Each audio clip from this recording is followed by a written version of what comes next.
The sun is 1 mile above your head, not metaphor. The Prophet, peace be upon him, described it in Sahih Muslim. The sun drawn so close that people are standing in their own sweat, some to their ankles, some to their waist, some bridled at the mouth. Every person who has ever lived on a plain with no cloud, no tree, no building, and no shade anywhere. Then one narration changes everything. The Prophet, peace be upon him, said, "There are 7 whom Allah will shade on a day when there is no shade but His," recorded in Bukhari and Muslim both. 7 types of people, not 7 deeds, 7 types. Meaning the question is not what you did once, the question is who you became. This video walks through all 7, gives you one honest self-test for each and one action to build it this week. The first is a just ruler, an Imam Adil, a leader who carries authority and uses it with justice. Authority without accountability is everywhere. A just leader carries other people's rights as a personal responsibility. Every decision affects someone who did not choose to be under that decision. That weight is what earns the shade. And this is not restricted to heads of state. It extends to anyone with authority over others. A parent over their children, an employer over their staff, a teacher over their students, a husband in his home. Justice in your home counts. Justice over the people Allah placed under you counts. Where do you have authority right now? Are the people under it getting what they deserve or what is convenient for you? Those are 2 very different things, and only one of them belongs under Allah's shade. One action this week: identify one relationship where you hold authority. Find one imbalance in it, fix it before the week ends. The next one is the one this generation has the hardest time with. The second is a youth who grew up in the worship of Allah, a young person who built the habit of worship while the world was offering everything else. Youth is the season of options. Every distraction, every temptation, every alternative path is loudest precisely when you are young. The noise is at its peak. And in that peak, this person chose worship, not because they had to, not because nothing else was available, because they chose it. That choice costs more when you are young, which is exactly why it is worth more. The Prophet, peace be upon him, did not say a person who worshipped from youth. He said grew up in it, meaning the habit was built and sustained through the years when it was hardest to sustain. If you are young right now, are you building the habit today or planning to start later? If you are no longer young, is there a young person in your life whose worship you are actively helping to protect? One action: if you have a consistent prayer habit, identify one thing that has been slowly crowding it and remove it this week. If you do not have consistency yet, start with Fajr,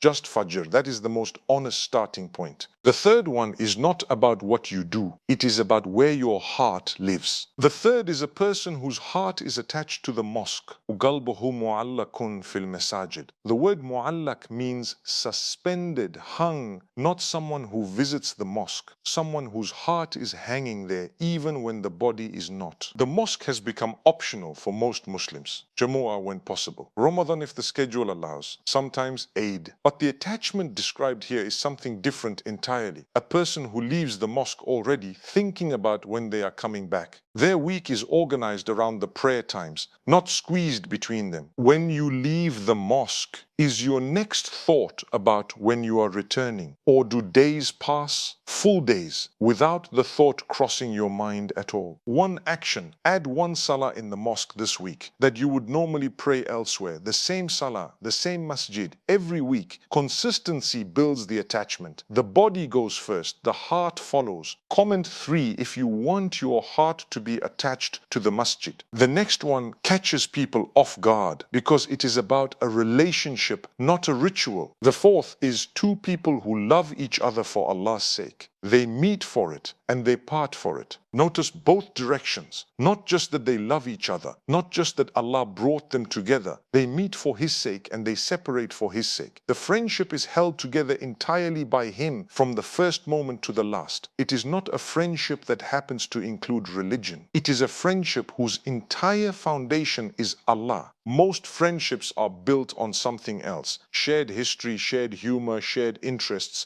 Those are not bad. But if If you removed Allah from the picture entirely, would the friendship still exist? If yes, that is a good friendship. But it is not this one. Think of your closest friendships right now. When you are together, does the conversation eventually come back to Him? Genuinely, not ceremonially. When you are apart, do you make dua for them by name? One action: reach out this week to someone you consider a brother or sister for Allah's sake. Not with small talk. Check on their deen. Make dua for them before you sleep tonight. That single act is how this kind of friendship is maintained. The fifth one is the one nobody likes to talk about honestly. This one is not about knowledge. It is about the moment you are alone. The fifth is a person who was invited towards sin by someone of beauty and status and responded with 4 words: I fear Allah. The Prophet, peace be upon him, described specifically someone of beauty and status, meaning the temptation was not minor. This was real pull. Everything was available in that moment. And the response was not silence, not delay, not a plan to stop eventually. It was a clear statement made in a moment nobody else saw. Scholars confirm this applies to anyone, man or woman, who faces a genuine temptation toward what is forbidden and refuses it for Allah's sake alone. The modern version of this invitation is rarely a direct approach. It is the screen at 2 in the morning. It is the conversation that slowly goes somewhere it should not. It is the transaction that nobody would ever find out about. Are you walking away from those when they come? Or are you telling yourself you will stop when the time is right? One action: name one recurring temptation. Cut one access point to it this week, not all of them. 1. Delete one app. End one conversation. Remove one trigger. The person under Allah's shade made a decision in one moment. So can you. The sixth one is the one most people think they are already doing, but probably are not. The sixth is a person who gives in charity, so secretly that the left hand does not know what the right hand gave. The Prophet, peace be upon him, used the most extreme possible image of concealment: the left and right hand of the same person. They belong to the same body. They work together constantly. And yet this charity was given so quietly that even they, metaphorically, are not in the same conversation. The secrecy is total. Most sadaqah, the Arabic word for voluntary charity, today has a trail, a bank transfer, a receipt, a mention in conversation later, a post that starts with a good intention and ends with an audience. None of those are forbidden, but they are not this. This is the charity that has no audience except Allah, the one that leaves your hand and disappears because you never speak of it again to anyone for any reason. Think of the last meaningful amount you gave. How many people know about it? If the answer is more than 0, that was still good, but it was not this one. One action: give something this week that will never have a witness other than Allah. Cash, not a transfer, no receipt saved, no mention made. Let it leave your hand and vanish completely. And the last one is the one most people forget. It is also the most powerful. The seventh is a person who remembered Allah in private, and their eyes overflowed with tears. All 6 before this have an external component.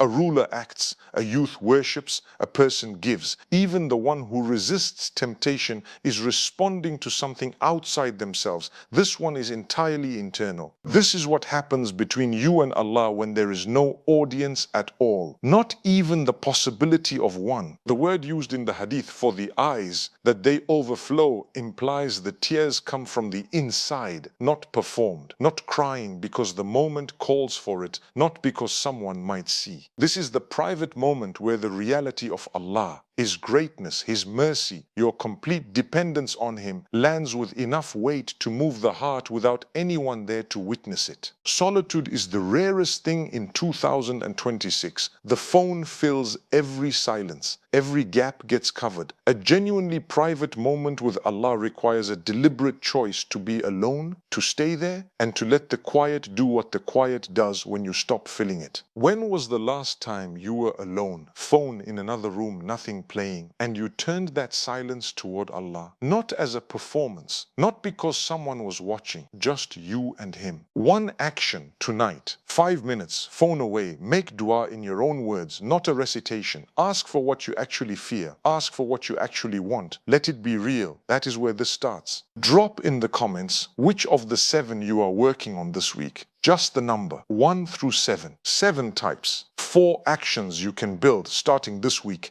Daily, private dhikr and dua. Dhikr means the remembrance of Allah. 2 minutes before you sleep, phone away. Not a formula recited from habit, but actual words to Allah about your actual life right now. This is how the private tier gets built. You do it when you do not feel it, until one day you do. Weekly, 1 secret sadaqah. Pick an amount you can give every week and sustain. Not impressive, sustainable, cash. Tell no one. This is the habit the Hadith describes, not a single dramatic act, but a quiet, ongoing concealment that only Allah is counting. Relationships, 1 act for Allah's sake. Once a week, do something for someone in your life, purely for Allah. A dua made for them before you sleep. A message checking on their deen. A visit you make for no reason except Allah. Something that has no earthly return. Mosque, to show 1 consistent salah. Pick 1 salah this week to pray in the mosque, the same one every week. Build the attachment through consistency. The heart follows what the body does repeatedly. The sun is 1 mile above your head. Billions of people standing together on a plain with no shade anywhere, except for 7, not 7 people, 7 types. And the Prophet, peace be upon him, told us exactly what those types look like. Not so we could admire them from a distance, but so we could become them while we still have time. You still have time, not unlimited time. But right now, today, the door to each of these 7 is open. The just moment is waiting for you to take it. The private tier is waiting for you to be alone long enough to let it come. The secret sadaqah is waiting for you to give it with no one watching. Pick 1 of the 7.